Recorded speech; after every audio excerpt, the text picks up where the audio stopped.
Hello student, তোমাদের সকলকে আমাদের এই অফিসিয়াল ইউটিউব চ্যানেল বিবেক চেতনা কোচিং সেন্টারে স্বাগত জানাই।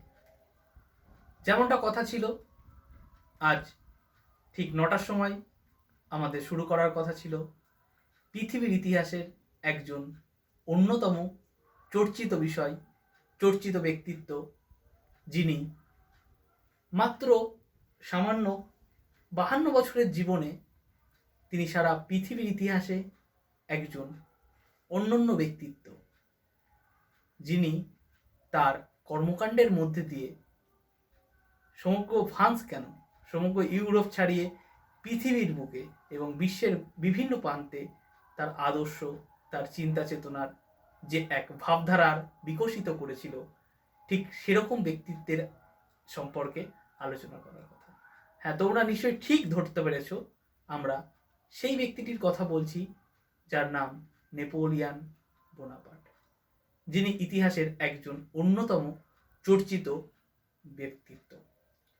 আজ আমাদের আলোচ্য বিষয় নেপোলিয়ান বোনাপার্ট এবং তার সাম্রাজ্য, অর্থাৎ ফরাসি বিপ্লবের যে গলি ধরে আমরা হাঁটা শুরু করেছিলাম, সেটা আজ নেপোলিয়ান বোনাপার্টে এসে থেকেছে।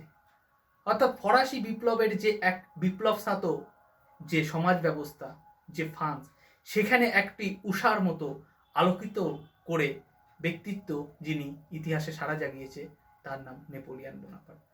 তাহলে শুরু করা যাক আমাদের আজকে নেপোলিয়ান বোনাপার্ট সম্পর্কে বিস্তারিত আলোচনা। আশা করি তোমাদের ভালো লাগবে এবং তোমরা অবশ্যই আমাদের চ্যানেলের সাথে জুড়ে থাকো এই সম্পর্কিত আরও যাবতীয় আপডেট পাওয়ার জন্য। তাহলে শুরু করা যাক আজ নেপোলিয়ান বোনাপার্ট সম্পর্কে বিস্তারিত আলোচনা। সর্বপ্রথমে আমাদের ইউরোপের ইতিহাস চর্চা করতে গেলে যেই বিষয়টা মাথায় রাখা দরকার, যেহেতু আমরা ভারতবর্ষে বাস করছি, আমরা ভারত থেকে ক্লাসটা দেখছি এবং ভারতবর্ষের মাটি থেকে আমরা রয়েছি, তো সর্বপ্রথম আমাদের একটা মানচিত্র সম্পর্কে একটা আইডিয়া থাকা দরকার। তোমাদের আমি এই বিষয়টা দেখাই। এই যে হলো এই মানচিত্রটা তোমরা দেখতে পাচ্ছ, এটা হলো ইউরোপের মানচিত্র। এই ইউরোপের মানচিত্রের এইখানে ফ্রান্স, ইউরোপের মানচিত্র এইখানে ফ্রান্স, এই ফ্রান্সেই একজন অন্যতম ব্যক্তিত্ব যার নাম নেপোলিয়ান বোনাপার্ট। তাহলে প্রথমে তার জীবন বৃত্তান্ত সম্পর্কে আমরা একটু সংক্ষিপ্ত জানার চেষ্টা করব। তিনি 1769 খ্রিস্টাব্দের 15ই আগস্ট ইতালিয়ার ভূমধ্যসাগরের অন্তর্গত আজাক্সিয়া গ্রামে নেপোলিয়ান বোনাপার্ট জন্মগ্রহণ করে। তার পিতার নাম ছিল কার্লো বোনাপার্ট এবং মার নাম ছিল লেটিজিয়া। 4 সন্তান বা 4 ভাই বোনের মধ্যে নেপোলিয়ান ছিল একজন অন্যতম ভাই। তিনি যে ভূমধ্যসাগরে জন্মগ্রহণ করলো, অর্থাৎ ইতালিতে জন্মগ্রহণ করার পরে একটা ছোট্ট ইতালির একটা দ্বীপ আজাক্সিয়া গ্রাম থেকে তিনি বিস্তার লাভ করে ফ্রান্সের যে রাজমুকুট নিজের মস্তিষ্কে ধারণ করলো, অর্থাৎ ফ্রান্স তথা ইউরোপের সর্বে সর্বা হয়ে উঠলো, সেই ইতিহাসটাই আজকে আমরা জানার চেষ্টা করব। দেখা যাচ্ছে যখন ইউরোপে, বিশেষ করে ফ্রান্সে যে ফরাসি বিপ্লব চলছিল 1789 খ্রিস্টাব্দে, সেই সময় নেপোলিয়ান, তার আগে একটা কথা বলি, নেপোলিয়ান কিন্তু প্রথমে ফ্রান্সদের বিতাড়িত করতে চাইতো, অর্থাৎ তিনি ফ্রান্সকে নিজের দেশ বলে মানতেন না। কিন্তু পরবর্তীকালে যখন ফরাসি বিপ্লব হলো এবং বিপ্লবী আদর্শ তিনি ধারণ করলেন, তখন তিনি কিন্তু ফ্রান্সকে নিজের রাষ্ট্র বলে মানতে শুরু করলো এবং তিনি ফ্রান্সকে একীকরণ করলো এবং ফ্রান্সকেই নিজের স্বদেশ ভূমি বলে মেনে নিল। পরবর্তীকালে দেখা যাচ্ছে যখন ফরাসি বিপ্লব চলছে, সেই সময় তিনি ফ্রান্সের দুটি অন্যতম ক্লাব ছিল, একটা জ্যাকোবিন ক্লাব, একটা জিরোন্ডিন ক্লাব। তিনি জ্যাকোবিন দলের অন্যতম সদস্য হলো এবং বিপ্লবের আদর্শকে তিনি সাদরে গ্রহণ করলেন এবং তিনি কিন্তু সৈনিক হিসাবে নিজের জীবন, অর্থাৎ সেনা স্কুলে তিনি শিক্ষা গ্রহণ করেছিল এবং সেখান থেকে তিনি সৈনিক হিসাবে নিজের জীবন শুরু করলো। আমরা গল্পের মাধ্যমে বোঝানোর চেষ্টা করছি, আশা করি তোমরা বুঝতে পারছো। আমাদের সেরকম তো সরঞ্জাম নেই যে আমরা বোর্ডে দেখাতে পারি, আশা করি আমরা ধীরে ধীরে ডেভেলপ করব, বোর্ডে দেখানোর চেষ্টা করব। তোমরা এখন একটু জুড়ে থাকার চেষ্টা করো, যেহেতু এটা আমাদের প্রথম প্রয়াস এবং নতুন প্রয়াস করার আমরা চেষ্টা করছি, সেখানে হয়তো সরঞ্জামটা কোনো বাধা হয়ে দাঁড়াবে না। আশা করি সরঞ্জামগুলো আমরা ঠিকই জোগাড় করতে পারবো, শুধুমাত্র তোমাদের সাপোর্ট। যদি তোমরা আমাদের সাথে একটু জুড়ে থাকো, একটু লাইক করো, একটু আমাদের ভিডিওগুলো দেখো, তাহলে কি আমরা অনুপ্রাণিত হব, মোটিভেট হব, যাতে কি আমরা পরবর্তীকালে যে কোয়ালিটি সম্পন্ন ক্লাস তোমাদের দেওয়ার চেষ্টা এখনও করছি, আরও আগামী দিনেও করতে পারবো। তো তোমরা অবশ্যই আমাদের সাথে জুড়ে থাকো এবং আমাদের চ্যানেলের সাথে থাকো। তো চলো, যেখানে ছিলাম, তো নেপোলিয়ান বোনাপার্ট সৈনিক হিসাবে নিজের কর্মজীবন শুরু করলো এবং দেখা যাচ্ছে যখন ফরাসি বিপ্লব চলছে, অর্থাৎ ফ্রান্সে ফরাসি বিপ্লবের উত্তর পরে সংবিধান সভা এবং ফ্রান্সে যে একটা ম্যাসাকার, একটা টালমাটাল বাহানা, সেই সময় একটা তুলো বন্দর বলে ফ্রান্সের একটা অন্যতম বন্দর, এই তুলো বন্দরে দেখা যাচ্ছে যে বিপ্লবীরা একটা টালমাটাল পরিস্থিতি, অর্থাৎ বন্দরটাকে দখল করে নিচ্ছে। এই সময় একজন ব্যক্তিত্ব, যিনি খুব অসাধারণ দক্ষতার সাথে ফ্রান্সে ওই তুলো বন্দরটা অবরুদ্ধ করলো এবং কি বিপ্লবীদের থেকে নিজেদেরকে ওই বন্দরটাকে দখল করে নিল। সেই ব্যক্তির নাম ছিল নেপোলিয়ান বোনাপার্ট। সেখানেই তিনি সামরিক কৃতিত্বের পরিচয় দিল।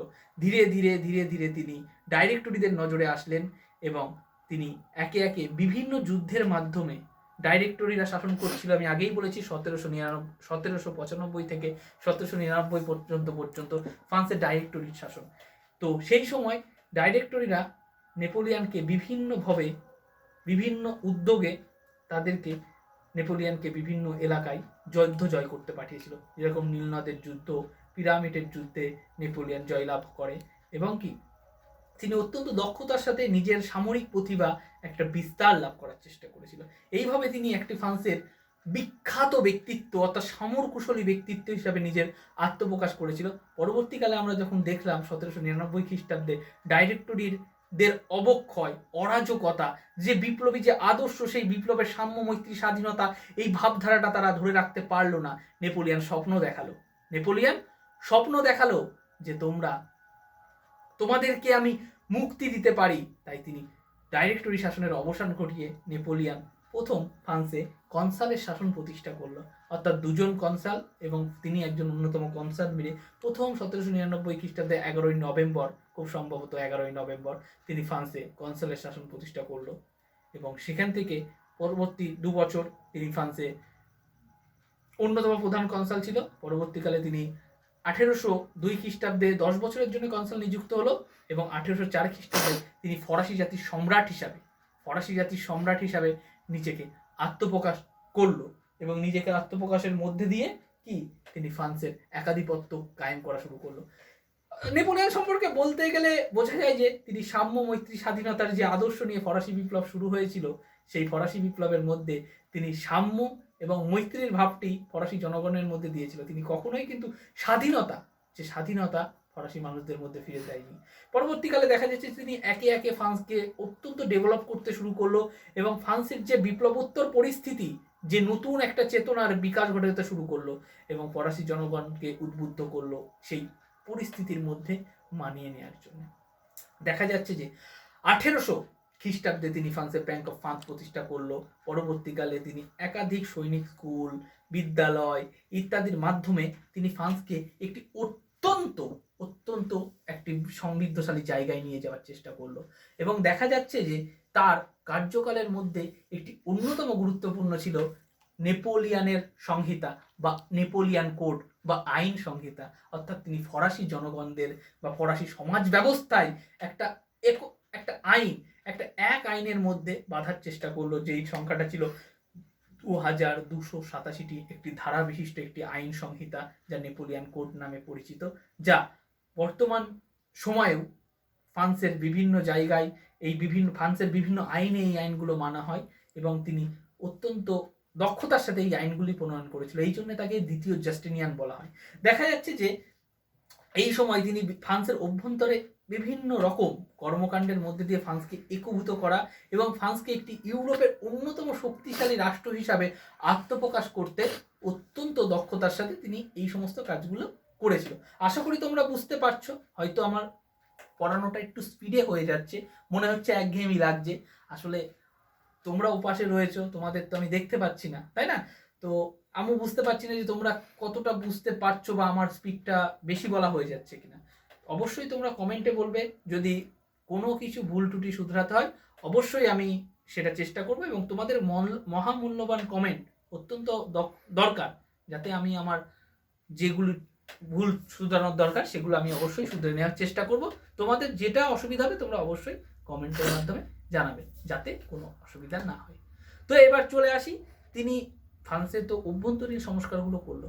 এবার ফ্রান্সের যে অন্যতম চিরশত্রু ইংল্যান্ড, অস্ট্রিয়া, এই সমস্ত রাষ্ট্র ফ্রান্সের বিরুদ্ধে একটা জোট গঠন করলো। প্রথম শক্তি জোট গঠন হয়েছিল পূর্বেই, দ্বিতীয় শক্তি জোট, তৃতীয় শক্তি জোট। এই জোটগুলো একে একে গঠন হলো এবং নেপোলিয়ান অত্যন্ত দক্ষতার সাথে এইগুলি মোকাবিলা করলো। রাশিয়ার সাথে টাফালগারের যুদ্ধ করলো। তো এইভাবে দেখা যাচ্ছে যে নেপোলিয়ান একটা সর্বময় কর্তৃত্ব প্রতিষ্ঠা করলো এবং পরবর্তীকালে দেখা যাচ্ছে যে সমগ্র ইউরোপে তিনি একাধিপত্য কায়েম করতে সচেষ্ট হয়েছিল। স্পেনে তার ভাইকে বসালো এবং তাছাড়াও দেখা যাচ্ছে যে অন্যান্য জায়গায় নেপোলিয়ান অত্যন্ত দক্ষতার সাথে সমগ্র ইউরোপের বিজয় করলো। পরবর্তীকালে আমরা দেখবো নেপোলিয়ানের ডাউনফলও এসেছিল। ইংল্যান্ডের সাথে একটা বাণিজ্যিক যে একটা সংকট যেটা হচ্ছে কি মহাদেশীয় অবরোধ ব্যবস্থা, তার অত্যন্ত একটা গুরুত্বপূর্ণ ঘটনা। এটা নিয়েও আমরা বিস্তারিত আলোচনা করব এবং আস্তে আস্তে আমরা এগিয়ে চলবো। পরবর্তীকালে দেখা যাচ্ছে চতুর্থ শক্তি জোট নেপোলিয়ানের বিরুদ্ধে অত্যন্ত দক্ষতার সাথে যুদ্ধ করেছিল। পরবর্তীকালে তিনি এই যুদ্ধে পরাজিত হয়েছিল এবং পরাজিত হওয়ার পরে নেপোলিয়ানের যে একটা বৃহৎ সাম্রাজ্য, সেই সাম্রাজ্য ভেঙে পড়লো। অর্থাৎ 1799 থেকে 1814 খ্রিস্টাব্দ, এই সুদীর্ঘ 15 বছর নেপোলিয়ানের যুগ নামে ইউরোপের ইতিহাস নামে পরিচিত। ঐতিহাসিক ফিসার মন্তব্য করেছিল যে ফ্রান্সের ইতিহাস নেপোলিয়ানের ইতিহাস সমগ্র ইউরোপের ইতিহাস। এই সম্পর্কেও আমরা বিস্তারিত আলোচনা করার চেষ্টা করলাম। আস্তে আস্তে তোমরা জানবে, তবে একটা ক্লাসে তো পুরোটা বলা যায় না। আমরা আজকে প্রথম পার্ট দিলাম, পরবর্তীকালে আমরা সেকেন্ড পার্ট বিস্তারিত সম্পর্কে আলোচনা করা হবে, এ বিষয়ে কোনো সন্দেহ নেই। তো যেখানে ছিলাম, তো দেখা যাচ্ছে যে নেপোলিয়ান পরাজিত হলো এবং তাকে সেন্ট হেলেনা দ্বীপে নির্বাসিত করা হলো। সেখান থেকে ফিরে এসে তিনি এলবা দ্বীপে তাকে নির্বাসিত করা হয়েছিল। তো সেখান থেকে তিনি ফিরে এসে 100 দিবসের রাজত্ব করলো এবং রাজত্ব করার পর দেখা যাচ্ছে যে পরবর্তীকালে তাকে আবার পরাজিত করে সেন্ট হেলেনা দ্বীপে নির্বাসিত করা হয়েছিল। 1821 খ্রিস্টাব্দে তিনি মারা যায়। এই সুদীর্ঘ কার্যকালের মধ্যে দেখা যাচ্ছে যে তার জীবন অতিবাহিত হলো এবং তিনি ইউরোপের বুকে একটা অত্যন্ত সামরিক শক্তিশালী ব্যক্তিত্ব হিসাবে নিজের আত্মপ্রকাশ করেছিল এবং ফ্রান্সকেও তিনি একটা উন্নত জায়গায় নিয়ে গিয়েছিল। তো আজকে আমরা একটা সংক্ষিপ্ত নেপোলিয়ান সম্পর্কে ধারণা নেওয়ার চেষ্টা করলাম। এবার শুধু তো ধারণা নিলে হবে না, তোমাদের পরীক্ষায় পাশ করতে গেলে অবশ্যই কিছু প্রশ্ন অ্যান্সার আলোচনা করতে হবে। তো আজকে আমরা একটু সংক্ষিপ্তভাবে নেপোলিয়ান সম্পর্কে জানার চেষ্টা করলাম। হয়তো পুরো বিষয়টা আলোচনা করা সম্ভব হলো না, একটা ক্লাসে তো নেপোলিয়ান সম্পর্কে আলোচনা করা সম্ভব নয়। যতটুকুনি বলা যায় ততটুকুনি আমি বললাম। বিশেষ করে নেপোলিয়ানের উত্থান থেকে শুরু করে তার ক্ষমতা দখল, এইগুলো সম্পর্কে বিস্তারিত আলোচনা করার চেষ্টা করলাম। তিনি বিভিন্ন যুদ্ধের মাধ্যমে ফ্রান্সকে কিভাবে ঐক্যভূত করেছিল, কিভাবে ফ্রান্সে নিজের আধিপত্য প্রতিষ্ঠা করেছিল এবং বিভিন্ন শক্তিজোট সম্পর্কে বিস্তারিত আলোচনা করার চেষ্টা করলাম। এর মধ্যে পরীক্ষায় যেটা আসে মহাদেশীয় অবরোধ ব্যবস্থার প্রত্যুত্তরে বার্লিন ডিগ্রি, মিলান ডিগ্রি, এগুলো সম্পর্কেও আলোচনা করতে হবে। তো আজকের ক্লাসে আমরা সামান্য একটু আলোচনা করলাম তোমাদের একটা বেসিক আইডিয়া দেওয়ার জন্য। পরবর্তী ক্লাসে এই নেপোলিয়ান নিয়ে বা মহাদেশীয় ব্যবস্থা সম্পর্কেও আমরা একটু আলোচনা করার চেষ্টা করব, যাতে তোমাদের কনসেপ্টটা ক্লিয়ার হয়।